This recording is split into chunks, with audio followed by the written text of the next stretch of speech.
अस्सलाम वालेकुम नाजरीन। नसूह एक औरतनुमा आदमी था, बारीक आवाज़, बगैर दाढ़ी और नाजुक अंदाज मर्द। वो अपनी जहरी शक्ल सूरत से फ़ायदा उठाते हुए ज़नाना हमाम में औरतों का मसाज करता और मैल उतारता था। कोई भी उसकी हकीकत नहीं जानता था, सभी उसे औरत समझते थे। ये तरीका उसके लिए ज़रिए माश भी था और औरतों के जिस्म से लज्जत भी लेता था। कई बार ज़मीर के मुलामत करने पर उसने इस काम से तौबा भी कर ली, लेकिन हमेशा तौबा तोड़ता रहा। एक दिन बादशाह की बेटी हमाम गई। हमाम और मसाज करने के बाद पता चला कि उसका गिरे बहागुर यानी मोती या हीरा खो गया है। बादशाह की बेटी ने हुक्म दिया कि सबकी तलाशी ली जाए। सबकी तलाशी ली गई, हीरा नहीं मिला। नसूह रसवाई के डर से एक जगह छुप गया। जब उसने देखा कि शहजादी की कनीज़ें उसे ढूंढ रही हैं तो सच्चे दिल से खुदा को पुकारा और खुदा की बारगाह में दिल से तौबा की और वादा किया कि आइंदा कभी भी ये काम नहीं करूँगा, मेरी लाज रख ले मौला। दुआ मांग ही रहा था कि अचानक बाहर से आवाज़ सुनाई दी कि नसूह को छोड़ दो, हीरा मिल गया है। नसूह नाम आंखों से शहजादी से रुखसत लेकर घर आ गया। नसूह ने कुदरत का करिश्मा देख लिया था और हमेशा हमेशा के लिए इस काम से तौबा कर ली। कई दिनों से हमाम न जाने पर एक दिन शहजादी ने बुलावा भेजा कि हमाम आकर मेरा मसाज करे, लेकिन नसूह ने बहाना बनाया कि मेरे हाथ में दर्द है, मैं मसाज नहीं कर सकता हूँ।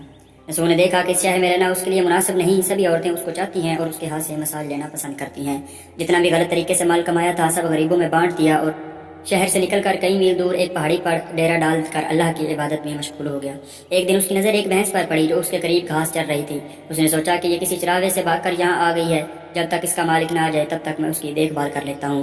लिहाजा उसकी देखभाल करने लगा। कुछ दिन बाद एक तजारती काफिला रास्ता भूलकर इधर आ गया।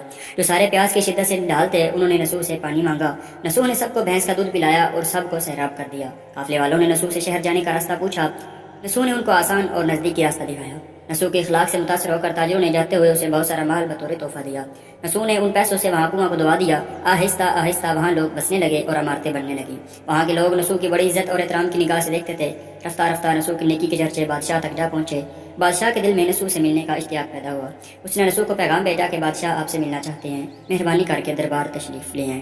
जब नसूह को बादशाह का पैगाम मिला उसने मिलने से इनकार कर दिया और माजरत चाही कि मुझे बहुत सारे काम हैं, मैं नहीं आ सकता। बादशाह को बहुत ताज्जुब हुआ, मगर उस बेनियाजी को देखकर मिलने की तलब और बढ़ गई। बादशाह ने कहा कि अगर नसूह नहीं आ सकता तो हम खुद उसके पास जाएंगे। जब बादशाह नसूह के इलाके में दाखिल हुआ, खुदा की तरफ से मलकल मौत को हुक्म हुआ कि बादशाह की रूह कब्ज़ कर ले।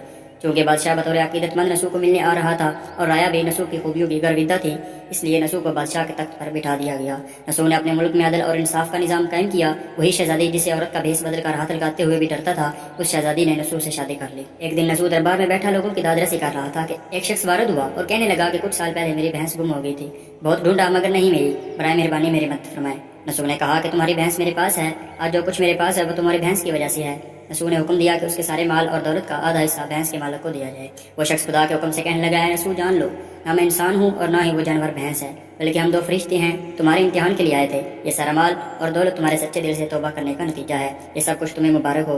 वो दोनों फरिश्ते नजरों से गायब हो गए। इसी वजह से सच्चे दिल से तौबा करने को तौबतन नसूह कहते हैं। तारीख की कुतुब में नसूह को बनी इसराइल के एक बड़े आबद की हैसियत से लिखा गया है।